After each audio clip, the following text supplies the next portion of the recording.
Hello friends, मैं पौरुष गुप्ता आप सबका अपने YouTube चैनल पर स्वागत करता हूं।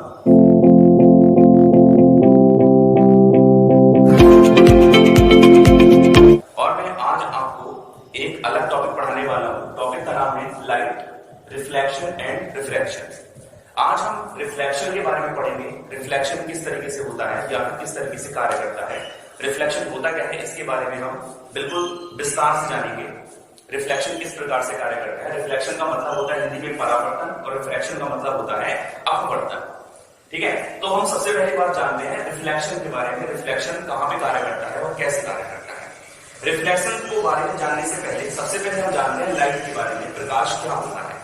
अगर मैं साधारण तौर पर बात करूं, इन जनरल अगर मैं बात करता हूं प्रकाश की, प्रकाश क्या होता है, तो देखिए कोई भी ऑब्जेक्ट ऐसा है जो ल्यूमिनस ऑब्जेक्ट है। ल्यूमिनस ऑब्जेक्ट क्या होते हैं, जिनके अंदर स्वयं का प्रकाश होता है और वो जो वस्तुएं हैं उनको दिखाने में मदद करते हैं। अर्थात कैसे, किसी भी ल्यूमिनस ऑब्जेक्ट से प्रकाश चलकर आया, उस ऑब्जेक्ट पे पड़ा, उस ऑब्जेक्ट से वापस हमारी आंखों में आया और वो चीज हमें विजुअलाइज होने लगी, अर्थात वो चीज हमें दिखाई देने लगी, है ना। तो प्रकाश का क्या रोल हो गया, किसी भी चीज को दिखाने के लिए प्रकाश का रोल हो गया। ये हमने छोटी सी बात हमने कर दी। अब बात करते हैं प्रकाश क्या होता है। टेक्निकल टर्म में प्रकाश की बात करें तो प्रकाश क्या होता है, ये एक प्रकार की इलेक्ट्रोमैग्नेटिक वेव होती है। इलेक्ट्रोमैग्नेटिक वेव्स होती हैं। जो प्रकाश होता है वो एक प्रकार की इलेक्ट्रोमैग्नेटिक वेव्स होती हैं। केवल इतना ही जानेंगे इसके बारे में, विस्तारपूर्वक चर्चा फिर कभी करेंगे प्रकाश के बारे में। और केवल इतना ही जानते हैं, एक प्रकार की इलेक्ट्रोमैग्नेटिक वेव होती है जो किसी भी माध्यम में चल सकती है। ऐसा नहीं है कि ठोस, द्रव, गैस, सॉलिड, लिक्विड गैस इनके लिए आवश्यक होता है, ये किसी भी माध्यम में जा सकती है, इसलिए इलेक्ट्रोमैग्नेटिक वेव होती है। और दूसरी बात करते हैं, अगर प्रकाश की वेलोसिटी की बात की जाए तो प्रकाश की वेलोसिटी होती है 3×10⁸ मीटर पर सेकेंड। प्रकाश की वेलोसिटी होती है, ये बात हमने मेन तौर पर आप सबको बता दी है। अब बात करते हैं रिफ्लेक्शन ऑफ लाइट। अब बात करते हैं, अगला टॉपिक है हमारा reflection of light. Reflection of light, reflection of light. Reflection of light क्या होता है। रिफ्लेक्शन ऑफ लाइट का हिंदी में मतलब हो गया प्रकाश का अपवर्तन, परावर्तन, प्रकाश का परावर्तन, रिफ्लेक्शन ऑफ लाइट। देखो रिफ्लेक्शन ऑफ लाइट क्या होता है, देखो मैं इस बात को ऐसे बताता हूं आपको। मान लो हमारे पास कोई सरफेस है, इस प्रकार ये हमारे पास में कोई सरफेस है, ठीक है, ये हमारे पास में कोई सरफेस है, इस पर प्रकाश की कोई भी किरण आई इस तरीके से, ये प्रकाश की कोई भी रे आई इस तरीके से, और ये टकरा करके वापस चलती है, किसी भी माध्यम में वापस जा सकती है। दिक्कत हाँ, सेम माध्यम में वापस चलेगी। इसी को हम क्या बोलेंगे, प्रकाश का परावर्तन बोलेंगे। क्या हो गया, किसी भी सरफेस से टकराने के बाद में जो प्रकाश की रे है वो उसी माध्यम में वापस हो जाती है। इसी को हम क्या बोलते हैं, प्रकाश का परावर्तन बोलते हैं। ध्यान रखना, ये भी सेम माध्यम है और दूसरा भी तुम्हारा कैसा माध्यम है, ये भी तुम्हारा कैसा माध्यम है, ये तुम्हारा पहला ही माध्यम है। ठीक है, तो देखो पूरी रे आई यहां से इस तरीके से यहाँ पर एक पॉइंट पर टकरा गई और चली गई। अभी हम ये बात नहीं कर रहे हैं सरफेस कैसी है, रेगुलर है, इरेगुलर है या फिर कैसी सरफेस है, केवल हम रिफ्लेक्शन की बात कर रहे हैं। तो रिफ्लेक्शन क्या होता है, कोई भी लाइट की रे अगर किसी भी सरफेस से टकराने के पश्चात उसी माध्यम में वापस हो जाती है, इसी को हम क्या बोलते हैं, रिफ्लेक्शन ऑफ लाइट बोलते हैं, अर्थात प्रकाश का परावर्तन बोलते हैं। ये बात आपको सही समझ में आती होगी किस तरीके से। अब रिफ्लेक्शन ऑफ लाइट किस माध्यम में होता है वो मैं आपको बताता हूं। देखिए रिफ्लेक्शन ऑफ लाइट दो प्रकार से होता है, रिफ्लेक्शन ऑफ लाइट। पहला जो होता है हमारा, वो होता है हमारा रेगुलर मीडियम, ठीक है, और एक होता है हमारा इरेगुलर मीडियम, ठीक है, इरेगुलर मीडियम पे। तो पहले हम बात कर लेते हैं रेगुलर रिफ्लेक्शन, इसकी बात हम कर रहे हैं। सबसे पहले हम बात कर लेते हैं रेगुलर रिफ्लेक्शन। देखो रेगुलर रिफ्लेक्शन होता क्या है, इसके बारे में हम बात करेंगे। रेगुलर रिफ्लेक्शन को हम एक नाम से और जानते हैं, इसको हम क्या बोलते हैं, स्पेकुलर रिफ्लेक्शन। इसको हम एक नाम से और जानते हैं, उसको हम क्या बोलते हैं, स्पेकुलर रिफ्लेक्शन। अब बात करते हैं हम स्पेकुलर रिफ्लेक्शन या रेगुलर रिफ्लेक्शन, ये किस प्रकार से होता है और क्या इसके अंदर होता है। तो देखिए एक बात मैं आपको बताता हूं, मान लो हमारे पास में कोई एक सरफेस है, ये सरफेस है हमारे पास में, कोई एक सरफेस है इस प्रकार से, और ये कैसी सरफेस है? ये रेगुलर सरफेस है। रेगुलर का मतलब क्या हो गया? ये सरफेस जहां ऐसी है, हर एक पॉइंट पर ये सरफेस चेंज नहीं हो रही है, हर पॉइंट पर ये सरफेस सेम जा रही है।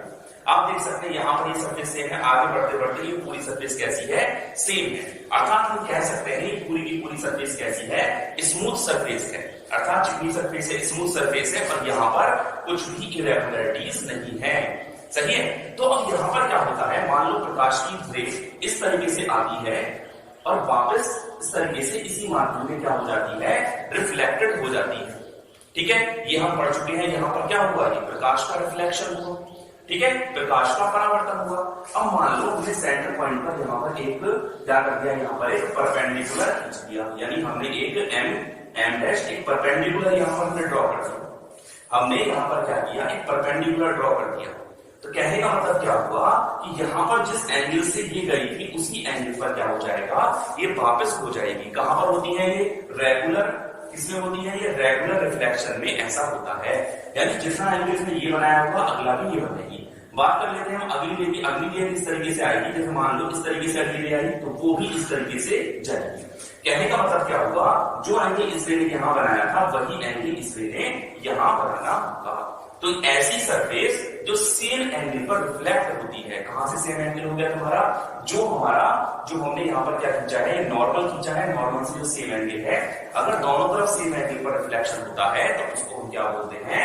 रेगुलर रिफ्लेक्शन उसको हम बोलते हैं। और इसको हम एक नाम से और जानते हैं, इसका नाम क्या होता है? Specular reflection. ठीक है, समझ में आ गया होगा आपको इतना।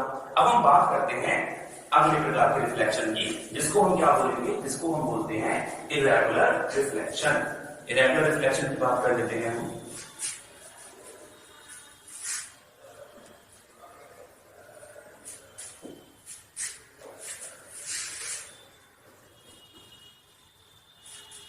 Irregular reflection. इरेगुलर रिफ्लेक्शन क्या होता है? इरेगुलर रिफ्लेक्शन, ठीक है, जैसे हमने अभी पढ़ा, रेगुलर रिफ्लेक्शन में सेम एंगल होना आवश्यक है और जो सरफेस है वो बहुत ज्यादा स्मूथ होती है। ठीक है, जहां से क्या होता है? टकराने के पश्चात रे रिफ्लेक्ट होने के पश्चात सेम एंगल पर चली जाती है। तो वो इरेगुलर रिफ्लेक्शन को एक नाम से और जानते हैं, इसका नाम है डिफ्यूज।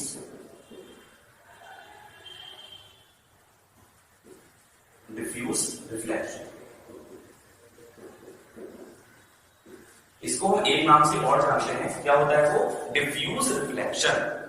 ठीक है, अब डिफ्यूज रिफ्लेक्शन में क्या होता है? मान लो जो हमारी सरफेस थी, वो सरफेस पहले मैंने क्या लिया था? स्मूथ सरफेस भी थी। मान लो जो हमारी सरफेस है वो स्मूथ नहीं है, यानी हमारी सरफेस कैसी है?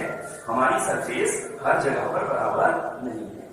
ठीक है, देख सकते हो हमने इस प्रकार की सरफेस ड्रॉ कर ली जो हमारी हर जगह पर बराबर नहीं है। ठीक है, अब मान लो कोई प्रकाश की रे इस प्रकार से जाए, रे ऑफ लाइट इस प्रकार से, तो क्या होगा? वो ऐसे चलेगी। ठीक है, मान लो इस प्रकार से आई, इस तरफ से हो रही, यानी कुछ भी फिक्स नहीं है यहाँ पर।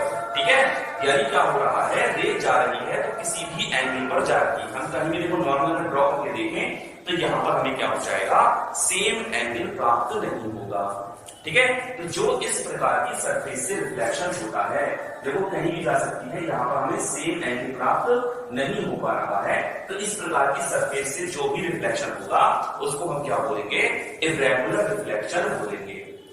ठीक है, तो इस चैप्टर में जो हम डिस्कशन करेंगे वो सरफेस को रेगुलर मान करके डिस्कशन करेंगे। अर्थात इस चैप्टर में हम रेगुलर रिफ्लेक्शन के बारे में चर्चा करेंगे और रेगुलर रिफ्लेक्शन किस तरीके से कार्य करता है, इसके क्या क्या एप्लीकेशंस हैं, उन सब के बारे में हम बात करेंगे।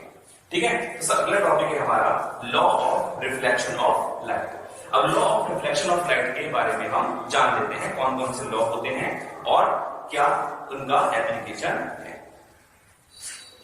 Law of reflection. Law of reflection के बारे में हम बात करते हैं। देखो मैंने दो लॉ है रिफ्लेक्शन के, वो मैंने यहां पर मेंशन कर दिए, पढ़ सकते हैं उनको। Laws of reflection of light. पहला लॉ है the angle of incidence is equal to the angle of reflection. Angle of incident, जो एंगल ऑफ इंसिडेंट है अर्थात आपतित किरण द्वारा बनाया गया कोण, आपतन कोण, is equal to the angle of reflection, और अपवर्तित किरण द्वारा बनाया गया कोण अपवर्तन कोण दोनों कैसे होते हैं, दोनों बराबर होते हैं। दूसरा नियम क्या है, the incident ray the normal of the mirror at the point of incidence and the reflected ray are lie in the same plane. ठीक है, ये दो नियम है। दूसरे नियम को भी मैं हिंदी में रूपांतरित करके बता देता हूं। द इंसिडेंट रे आपतित किरण द नॉर्मल जो अभिलंब है टू द मिरर, जो मिरर है उस पर eight the point of incidence जहां पर किरण इंसिडेंस कर रही है, जहां पर किरण आ रही है, एंड द रिफ्लेक्टेड रे और जो अपवर्तित किरण है अर्थात लौटती हुई किरण है, आर लाइज मतलब उपस्थित होते हैं इन द सेम प्लेन मतलब एक ही प्लेन में, यानी एक ही माध्यम में ये सारी चीजें होती हैं। अब इस बात को मैं समझा देता हूं किस तरीके से होते हैं। मान लीजिए हमारे पास में क्या है, एक ये प्लेन मिरर है, इस प्रकार से हमने क्या मान लिया, एक ये प्लेन मिरर हमने यहाँ पर मान लिया। ठीक है, मैं यहाँ पर एक प्लेन मिरर लगाता हूँ। मान लिया हमने इस प्रकार से क्या है, ये प्लेन मिरर है। ठीक है, ये प्लेन मिरर है, यहाँ पर हमने इस प्रकार से। ठीक है, देखो मिरर में क्या होता है, मिरर में एक साइड तो बहुत ज्यादा चमकदार होती है जहां पर हम खुद को विजुअलाइज कर सकते हैं, दूसरी साइड क्या होती है, कवर होती है। ठीक है, इसको हमने इस तरीके से दिखा दिया। ठीक है, अब क्या हो रहा है, देखो यहाँ पर एक लाइट की रे इस प्रकार से आती है ये, और क्या हो जाता है, हमने यहाँ पर एक खींच लिया, यहाँ पर क्या, जहां पर ये इंसिडेंट किया है यहाँ पर हमने एक परपेंडिकुलर ड्रॉ कर दिया। देख सकते हैं यहाँ पर इंसिडेंट किया, यहाँ पर हमने क्या कर दिया, एक परपेंडिकुलर ड्रॉ कर दिया। मैं ठीक से कर देता हूँ तो अच्छी समझ में आ जाए। ठीक है, तो इस पॉइंट पर हमने क्या कर दिया, जहां पर एक कर रहा है तो यहाँ पर हमने क्या कर दिया, एक परपेंडिकुलर इस प्रकार से ड्रॉ कर लिया। देख सकते हैं आप। ठीक है, ये रे आई और इस प्रकार से हमने परपेंडिकुलर ड्रॉ कर लिया और ये रे टकरा करके वापस उसी माध्यम में क्या चली वापस। ठीक है, इतनी बात समझ सकते हैं आप। देखो जो रे यहाँ से चली थी, जो रे हमारी यहां से इस प्रकार से चली थी, इस रे का हमने नाम क्या दिया, देखो ये क्या है हमारा, पहली बात इसको लिख देते हैं, ये हमारा प्लेन है, प्लेन। ठीक है, ये हमारा प्लेन मिरर है, समझ सकते हैं आप। जो रे यहां से चली थी, इस रे को हम क्या बोलते हैं, इस रे को हिंदी में हम बोलते हैं आपतित किरण। आपतित किरण। अगर इंग्लिश की बात की जाए तो इसको हम क्या बोलते हैं, इसको हम क्या बोलते हैं, इंसिडेंट, इंसिडेंट, यानी जो रे यहां पर इंसिडेंट कर रही है इसको हम क्या बोलेंगे, इंसिडेंट रे। इसी प्रकार से जो रे उसी माध्यम में वापस चली गई है उसको हम क्या बोलेंगे, reflected ray. Reflected, reflected ray को हम क्या बोलते हैं हिंदी में, अपवर्तित। रिफ्लेक्टेड रे को हिंदी में हम क्या बोलेंगे, रिफ्लेक्टेड रे को हम बोलेंगे परावर्तित। ये हो गई आपतित किरण, ये क्या हो जाएगी हमारी परावर्तित,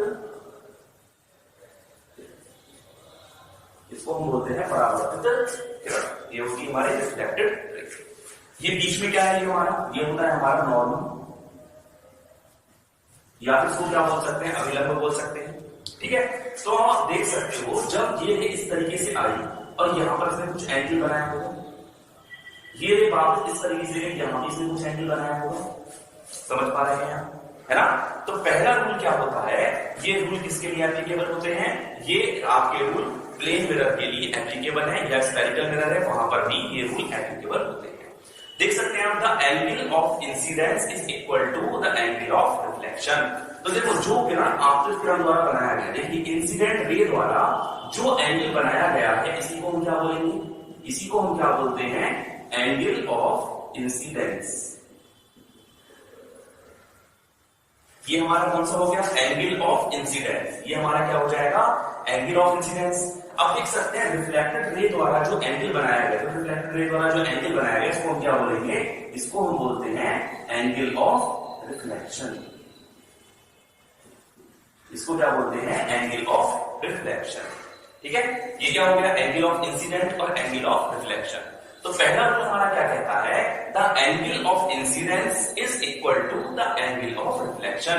यानी जो एंगल ऑफ इंसिडेंस है और वो एंगल ऑफ रिफ्लेक्शन है, दोनों आपस में कैसे होते हैं, दोनों आपस में बराबर होते हैं। इस बात को आप अच्छे से समझ सकते हैं। अब आते हैं सेकंड रूल पर। सेकंड रूल क्या कह रहा है, the incident ray the normal to the mirror at the point of incidence and the reflected ray are lie in the same plane. क्या मतलब हुआ कहने का, जो हमारी इंसिडेंट रे है अर्थात ये normal at the point of incidence, ये जो नॉर्मल है ये। तीसरी बात क्या कही गई है, तीसरी बात कही गई है रिफ्लेक्टेड रे, जो ये रे है, ये तीनों एक ही प्लेन में लाई करते हैं। देख सकते हो आप, ये एक ही प्लेन में लाई कर रहे हैं, ठीक है, समझ सकते हो आप। तो ये हमारा क्या हो गया, दूसरा रूल हो गया। आपको समझ हो सकता है, समझ में आया होंगे, ठीक है। अब हम अगले टॉपिक पर चलते हैं, इमेज फॉर्मेशन किस तरीके से होता है। एक एक टॉपिक करके बात करेंगे, ऑब्जेक्ट क्या होता है, इमेज क्या होता है, वर्चुअल इमेज क्या होती है। अब अगले टॉपिक में हम बात करते हैं ऑब्जेक्ट की। ऑब्जेक्ट क्या होते हैं, ऑब्जेक्ट कितने प्रकार के होते हैं, फिर इमेज पे आएंगे, इमेज पे क्या होते हैं, फिर उसके बाद हम धीरे धीरे करके पूरा अगला टॉपिक है हमारा ऑब्जेक्ट्स। सबसे पहले बात करते हैं ऑब्जेक्ट। ऑब्जेक्ट क्या होता है, जैसे नाम से क्लियर है, ऑब्जेक्ट किसी भी वस्तु को हम ऑब्जेक्ट बोल सकते हैं, ठीक है। अब ऑब्जेक्ट होते क्या है, देखो ऑब्जेक्ट अगर हम बात करें प्रकाश की, प्रकाश के बारे में, तो प्रकाश के बारे में ऑब्जेक्ट क्या हो सकते हैं, दो प्रकार के ऑब्जेक्ट होते हैं। एक होता है हमारा ल्यूमिनस ऑब्जेक्ट, एक होता है नॉन ल्यूमिनस ऑब्जेक्ट। सबसे पहले ऑब्जेक्ट क्या होते हैं, ऑब्जेक्ट कोई भी ऐसी वस्तु जो प्रकाश को रिफ्लेक्ट कर सकती है, स्वयं का प्रकाश एमिट कर सकती है, या फिर उस प्रकाश को रिफ्लेक्ट कर सकती है, वो सभी किसके अंतर्गत आते हैं, ऑब्जेक्ट के अंतर्गत आते हैं, ठीक है। ऑब्जेक्ट के बारे में आप पिछली क्लासेस में पढ़ चुके होंगे, ठीक है, आपने सब पढ़ चुके हैं। और ऑब्जेक्ट के बारे में, ऑब्जेक्ट क्या क्या होते हैं। अगर ऑब्जेक्ट के बारे में बात करूं तो ऑब्जेक्ट हमारे दो प्रकार के होते हैं। एक होते हैं हमारे लुमिनस ऑब्जेक्ट, लुमिनस ऑब्जेक्ट, और दूसरे क्या होते हैं हमारे non luminous object, non luminous object. बात करते हैं ल्यूमिनस ऑब्जेक्ट या फिर नॉन ल्यूमिनस ऑब्जेक्ट, ये किस प्रकार के ऑब्जेक्ट होते हैं।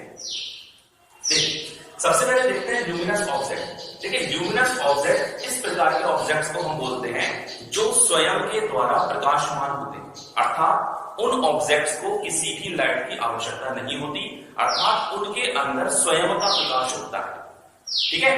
कैसे बात करें, जैसे बात करते हैं सन, सन की बात करें, सन सन है, सन के अंदर अपना स्वयं का प्रकाश होता है और दूसरों को भी प्रकाशमान करता है।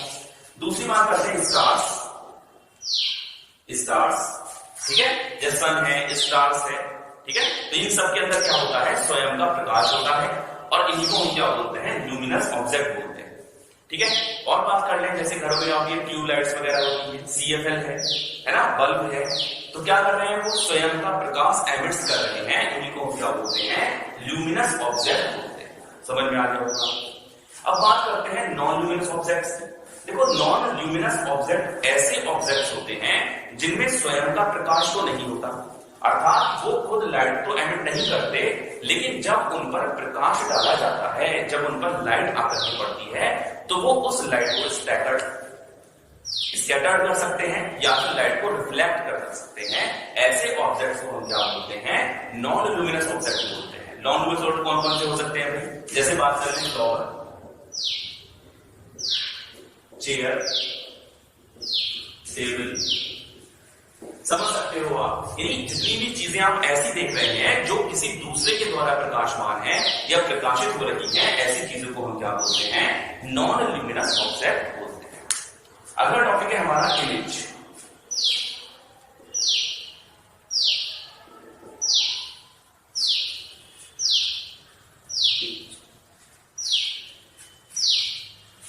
अब बात करते हैं, सबसे पहले देखिए हम एक एक बात विस्तार पूर्वक कर रहे हैं, एक एक पॉइंट पे आएंगे, उसके बाद हम आएंगे किस तरीके से मिरर होता है, लेंस होता है, इनमें किस प्रकार से आपका रिफ्लेक्शन होता है या फिर रिफ्रैक्शन होता है, इन सब की चर्चा हम विस्तार पूर्वक धीरे धीरे करेंगे। आप इस तरीके से आगे के लेक्चर भी देखते रहना, ठीक है। तो हम सबसे पहले आते हैं इमेज। सबसे पहले हम बात करते हैं इमेज क्या होता है ना। इमेज भी हमारी दो प्रकार की होती है, आपने सुना होगा। पहली होती है हमारी रियल इमेज और एक होती है हमारी वर्चुअल इमेज। तो सबसे पहले हम बात करते हैं इमेज। इमेज क्या होता है, देखो सीधी सी बात है, इमेज क्या होता है। देखो जैसे हम मान लो, एक छोटे से एग्जांपल से मैं बताता हूँ, हमारे सामने कोई भी मिरर रखा हुआ है, हम मिरर के सामने खड़े हुए हैं और रूम में अंधेरा है, क्या हम उस मिरर में दिखाई देंगे? नहीं दिखाई देंगे। क्यों नहीं दिखाई देंगे? क्योंकि मिरर में इमेज बनने के लिए किसकी आवश्यकता होगी? लाइट की आवश्यकता होगी, जो कि वहां नहीं है, ठीक है। अब क्या हो गया, जैसे हमने बल्ब ऑन किया तो हमारी इमेज किसके अंदर दिखाई देने लगी, हमारी इमेज उस मिरर के अंदर दिखाई देने लगी, है ना।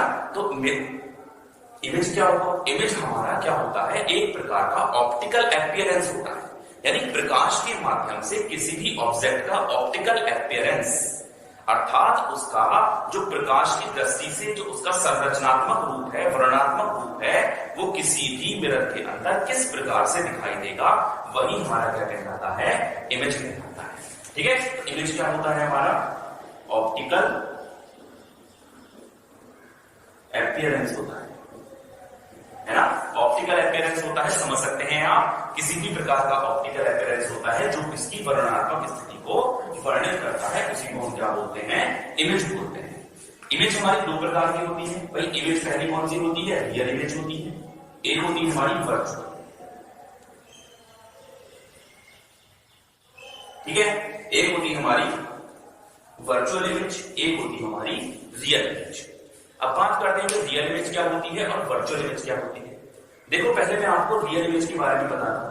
देखो रियल इमेज क्या होती है, ऐसी इमेज जिसको हम स्क्रीन पर उतार सकते हैं, अर्थात ऐसी इमेज जो स्क्रीन पर बनती है, समझ सकते हैं आप, जैसी इमेज जो स्क्रीन पर बनती है उसको हम क्या बोलते हैं, रियल इमेज बोलते हैं। देखो मैं एग्जांपल लेके बताता हूं।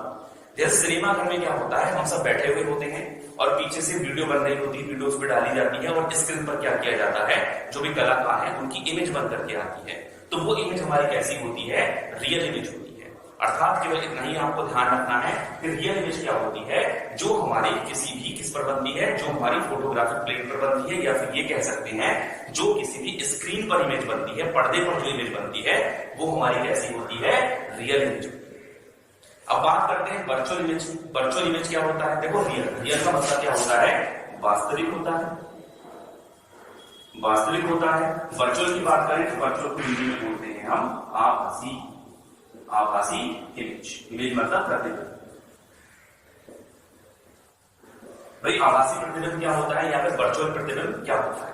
देखो ऐसी इमेज जिसको हम पर्दे पर ना उतार सके, अर्थात ऐसी इमेज जिसको हम पर्दे पर ना उतार सके, स्क्रीन पर नहीं उतार सके, उसको हम क्या बोलते हैं, वर्चुअल इमेज बोलते हैं। वर्चुअल इमेज का क्या एग्जांपल है, देखो हम सब क्या होता है, जैसे मिरर के सामने हमारे खड़े होते हैं, तो मिरर के सामने जो हमारी इमेज बन करके आ रही है, अर्थात हम मिरर में जिस प्रकार से दिखाई दे रहे हैं, वो इमेज हमारी किस प्रकार की इमेज कहलाती है, वो हमारी इमेज कहलाती है वर्चुअल इमेज कहलाती है। ठीक है, आप समझ सकते हैं इस बात को, वर्चुअल इमेज क्या होता है। तो आपको समझ में आ गया होगा ऑब्जेक्ट क्या होता है, इमेज क्या होता है, रियल इमेज क्या होता है, वर्चुअल इमेज क्या होता है। अब हम अगले टॉपिक पे आ रहे हैं। अगला टॉपिक है हमारा लेटरल इन्वर्जन। अब मैं आपको आगे बताने वाला हूं लेटरल इन्वर्जन के बारे में, कि लेटरल इन्वर्जन किस प्रकार से होता है और कहां पर ये कार्य करता है और क्या इसका एप्लीकेशन पार्ट्स है ना। लेटरल इन्वर्जन,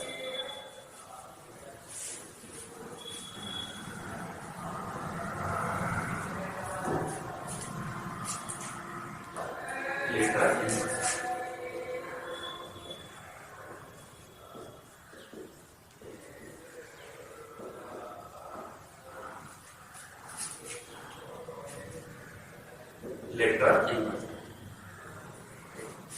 लेटरल इन्वर्जन क्या होता है, मैं आपको समझाता हूं एक एग्जांपल के माध्यम से।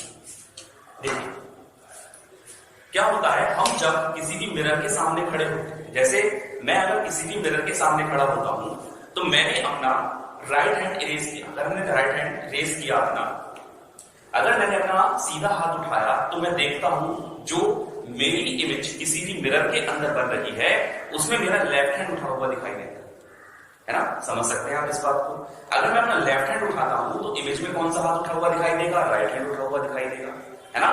तो कहने का मतलब क्या हुआ, जो हमारा राइट है वो लेफ्ट बन जाता है और जो लेफ्ट है वो राइट बन जाता है।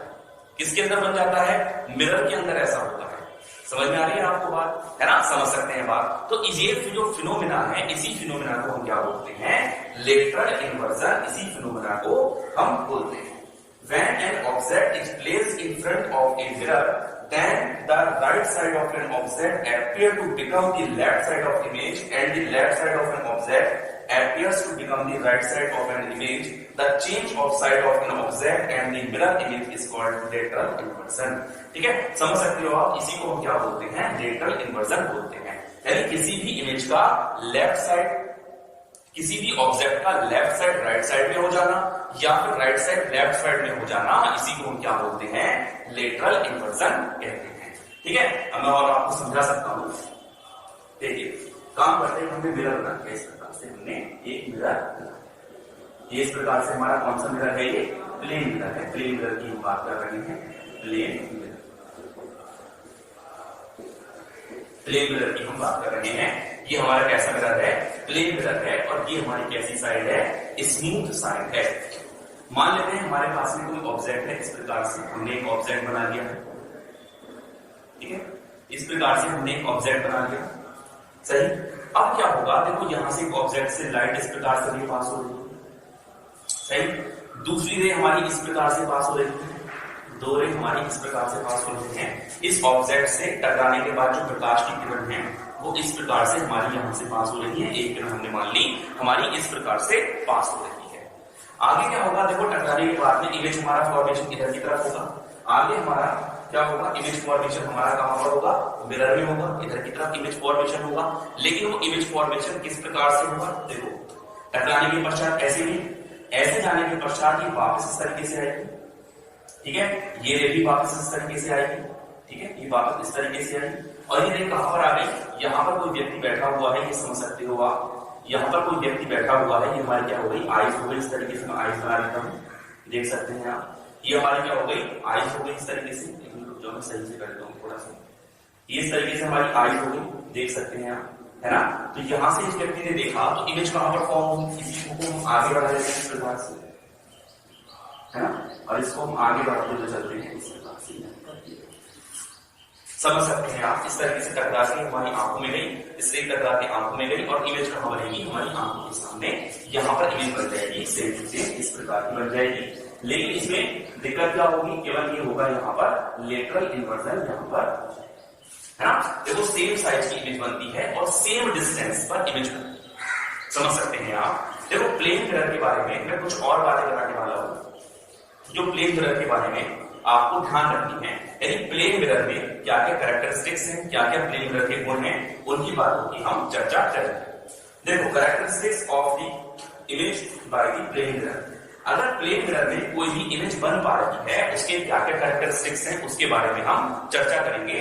किस प्रकार से प्लेन मिरर में जो इमेज फॉर्मेशन है वो किस प्रकार से होता है, और इमेज की क्या क्या खासियत है, और किस प्रकार से इमेज बनती है।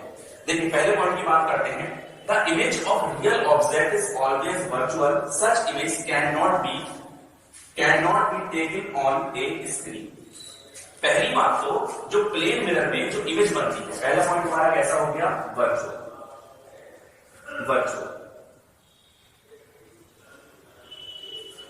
इमेज किस प्रकार की बनती है, अगर हम बात करते हैं प्लेन मिरर की, तो प्लेन मिरर में किस प्रकार की इमेज बनती है, वर्चुअल इमेज बनती है। वर्चुअल का मतलब क्या होता है, आभासी प्रकार की इमेज बनती है। देखो एक बात तो बता देता हूं, रियल इमेज जो बनता है वो हमारा उल्टा इमेज बनता है, यानी सिर नीचे टांगे ऊपर, अगर व्यक्ति सीधा खड़ा हुआ है, समझ सकते हैं आप। वर्चुअल इमेज कैसी बनेगी, अगर कोई व्यक्ति सीधा है तो सीधा एकदम इमेज बनेगा उसका, तो उसको हम क्या बोलेंगे, वर्चुअल इमेज बोलेंगे। वर्चुअल मतलब होता है आभासी प्रतिबिंब। तो पहली बात हम समझ सकते हैं, कोई भी प्लेन मिरर है, प्लेन मिरर से किस प्रकार की इमेज बनती है, किसी भी रियल ऑब्जेक्ट की इमेज कैसी बनती है। ये हमारा कोई रियल ऑब्जेक्ट था, और रियल ऑब्जेक्ट की इमेज किस प्रकार की बनती है, वर्चुअल प्रकार की इमेज बनती है। इस बात को आप समझ सकते हैं। दूसरा point, the image form in a plane mirror is always erect. जो भी प्लेन मिरर की इमेज बनेगी कैसी होगी, वो ऑलवेज इरेक्ट होगी, ऑलवेज इरेक्ट होगी। ठीक है, कैसी होगी वो, ऑलवेज इरेक्ट होगी। ऑलवेज इरेक्ट का मतलब क्या है, हमेशा सीधी इमेज बनेगी। देखो ये सीधा था, देखो यहां पर भी एकदम सीधी इमेज बन रही है, तो इसको हम क्या बोलेंगे, प्लेन मिरर में जो भी इमेज बनेगी वो कैसी इमेज बनेगी, वो हमेशा सीधी इमेज बनेगी, ऑलवेज इरेक्ट इमेज बनेगी। ये बात आप समझ सकते हैं। तीसरे पॉइंट की बात कर लेते हैं। तीसरा पॉइंट है, the size of the image in the plane mirror is always the same size as the object. क्या मतलब हुआ कहने का कि जिस साइज का हमारा ऑब्जेक्ट था, ये हमारा ऑब्जेक्ट था, अर्थात कोई भी हमारा रियल ऑब्जेक्ट था, उसकी जो इमेज बनी वो कैसी बनेगी, वो सेम साइज की बनेगी। ध्यान रखना इस बात को, सेम साइज की इमेज बनेगी। किसकी बात कर रहे हैं हम, प्लेन मिरर की हम बात कर रहे हैं। प्लेन मिरर में कैसी इमेज बनती है, सेम साइज की इमेज बनती है, अर्थात जिस साइज का हमारा ऑब्जेक्ट था उसी साइज की हमारी इमेज बनती है। चौथे पॉइंट की बात कर लेते हैं। The image formed in a plane mirror is far behind the mirror as object in the front of mirror.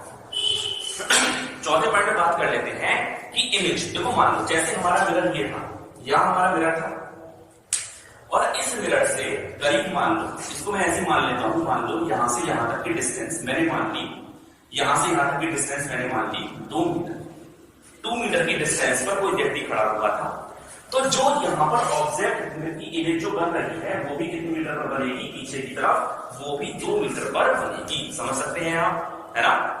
क्या मतलब हुआ कहने का कि जितनी डिस्टेंस पर ऑब्जेक्ट होगा उतनी ही डिस्टेंस पर मिरर के पीछे क्या बनेगी, हमारी इमेज बनेगी, है ना। तो कह सकते हैं क्या हो गया हमारा अगला पॉइंट, क्या हो गया, इमेज फॉर्म्ड,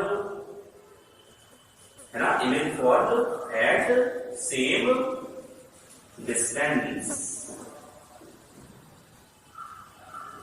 समझ सकते हैं, है ना, जो हमारी इमेज होगी वो सेम डिस्टेंस पर बनेगी, इस बात को समझ सकते हैं।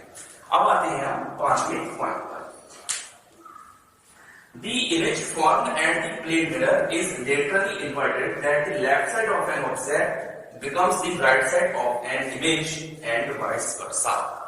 देखो क्या होता है इसके अंदर, प्लेन मिरर के अंदर जो हमारा 5वां पॉइंट है वो हमारा क्या है, लेटरल इन्वर्जन। ठीक है, 5वां पॉइंट क्या है हमारा, लेटरल इन्वर्जन। किसी भी प्लेन मिरर के अंदर क्या होता है, लेटरल इन्वर्जन होता है। क्या मतलब हुआ कहने का, किसी भी मिरर के अंदर अगर इमेज बनती है, जो राइट साइड होता है वो लेफ्ट साइड में कन्वर्ट हो जाता है, और जो लेफ्ट साइड होता है वो राइट साइड में कन्वर्ट हो जाता है। इसी को हम क्या बोलते हैं, लेटरल इन्वर्जन हम कहते हैं। ठीक है बच्चों, मैंने आज आपको प्लेन मिरर के बारे में पूरी बातें बता दी। मैं इसके कैरेक्टरिस्टिक्स को दोबारा से बता देता हूं, ये सब आपको याद रखने चाहिए। ये किसी भी एग्जाम में बहुत ज्यादा महत्वपूर्ण होते हैं। अब यदि आप 10th क्लास में हैं और 10th क्लास का एग्जाम लिख रहे हैं तो आपके लिए ये लेक्चर भी काफी बेनिफिशियल है। मैं एक एक पॉइंट करके आपको बता रहा हूं, मैंने बिल्कुल भी इसे संक्षिप्त रूप में नहीं लिया है। मैं विस्तार पूर्वक एक एक बात आपको बता रहा हूं जो आपके किसी भी एग्जाम के लिए महत्वपूर्ण है। यानी हमें छोड़ना कुछ भी नहीं है, सब कुछ पढ़ना है। ठीक है, देखो हमने क्या क्या पढ़ा प्लेन मिरर के बारे में। आज मैंने प्लेन मिरर पढ़ाया है, इसके बाद मैं स्फेरिकल मिरर पे आऊंगा, धीरे धीरे करके मैं सारे टॉपिक क्लियर करूंगा। देखिए सबसे पहले हमने क्या पढ़ा प्लेन मिरर के बारे में, वर्चुअल इमेज फॉर्म होती है, अर्थात आभासी इमेज बनती है। दूसरी बात, ऑलवेज इरेक्ट, जो इमेज बनती है वो हमेशा कैसी होती है, सीधी इमेज बनती है, इरेक्ट इमेज बनती है, सेम साइज की बनती है। 5वां पॉइंट मिला हमने, जितनी डिस्टेंस पर ऑब्जेक्ट है उतनी ही डिस्टेंस पर क्या बनती है, इमेज बनती है। ये सारी बातें हमने पढ़ी। और 5वां पॉइंट हमने क्या पढ़ा, जो लेटरल इन्वर्जन है वो किसके अंदर होता है, प्लेन मिरर के अंदर लेटरल इन्वर्जन होता है। तो ये सारी बातें हमने डिस्कस करी। आई होप आपको आज का लेक्चर अच्छा लगा होगा। अगर आपको ये सब अच्छा लगता है, मेरा टीचिंग स्टाइल आपको अच्छा लगता है, पढ़ाना आपको अच्छा लगता है, तो आप इस वीडियो को ज्यादा से ज्यादा लाइक कर सकते हैं, शेयर कर सकते हैं और चैनल को सब्सक्राइब कर सकते हैं। धन्यवाद।